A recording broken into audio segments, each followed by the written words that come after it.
and welcome back to Googie's Kitchen. And if you are new here, then hello and welcome. My name's Alexis and I post 2 videos a week on a Tuesday and a Thursday at 7 AM. So if you love recipe videos like this one and you want to see more, then please don't forget to hit that subscribe button. And now I'm going to share with you how to make my delicious spicy bean burgers. As I just mentioned, today I want to share with you how to make my delicious spicy bean burgers. Now this recipe is really easy and it's a great recipe as well. You can eat these in summer, winter, autumn, spring. These are really versatile burgers. They are so tasty as well. They're full of flavour and of course they're packed full of goodness as well. I love them and I also really love making them as well because they are that easy and you can make them in advance of a meal as well and store them in your fridge or your freezer. Then when you want to cook them, all you have to do is take them out and put them in the oven. It is that simple, I promise you. So yes, I love this recipe and I thought we could have this for dinner this evening, and of course while I was making it I thought I'd share the recipe with you. So here is how to make my delicious spicy bean burgers. To make my burgers I have got about 200 grams of dried mixed beans that I have soaked overnight and then I've cooked this morning. I'm using black beans and cannellini beans. In the original recipe I think I said to use 2 tins of mixed beans. You can do that if you want to. I just prefer to use dried, it's a lot cheaper and they'd still taste the same as well. So what I'm going to do is I'm going to pour my beans into my food processor like so, and then I have, excuse the knife, sorry, and then I have 1 red onion that I have peeled and chopped and sliced and diced, sorry, and then I have 2 garlic cloves. I've removed the skin and I've just sliced it roughly. Because these are going to be blended, it doesn't really need to be an exact science. You can chop them as roughly as you like really. And then I've also got some coriander here as well. So I'm going to add in my coriander, and then I'm going to put in some chickpea flour. In the original recipe I think I said to use brown rice flour, but unfortunately I have run out of brown rice flour, so I'm just going to use some chickpea flour. I'm going to put a couple of tablespoons in for now, and then if I need any more I can add it later. And I'm also going to add some ground sweet cinnamon to this as well. This is my favourite bit, is adding the herbs and spices. I just love spices. And then the spicy bit for this is some ground turmeric, turmeric, whatever you call it, turmeric, I'm not sure. Anyway, I'm going to add a teaspoon of that into it as well. And then I'm also going to add some ground coriander to this as well. I haven't got much ground coriander, it should be a teaspoon, but I don't think I've even got that. So I'm just going to add in what I've got. And then I'm also going to add in some ground cumin as well. Again, I haven't got a lot of this. I will need to get some more at the weekend. And then I'm going to add in 2 tablespoons of almond butter. So in the original recipe I think I said to use tamari, but again I haven't got any tamari, so I'm just going to add in almond butter. I'm just going to add in 2 big tablespoons of that as well, and that will act as an egg and help to blend it together, make it stick.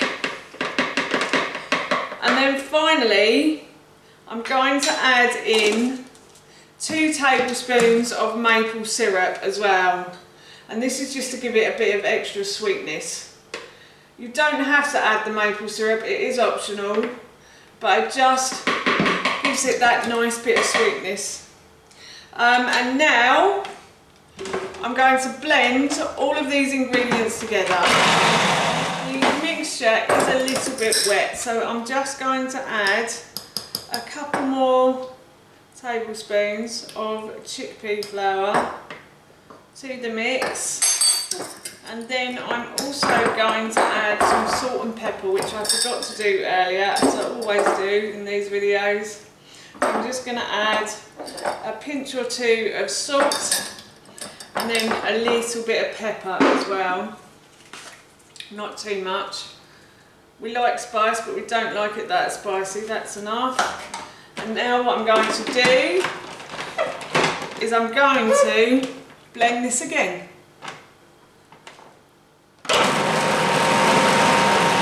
Spicy bean mixture is still quite wet, so I'm just going to leave it like that. But I'm going to leave it like that, and now what I'm going to do is I'm going to take the blade out and put that away safely, and then I'm just going to make this into 4 burgers if I can.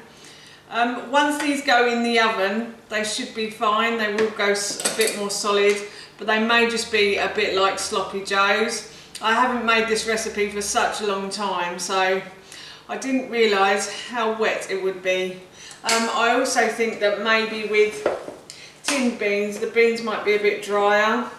My beans were quite wet when I took them out of the saucepan, and I probably didn't leave them in the colander long enough, to be honest. So I'm going to try and make 4 burgers out of this.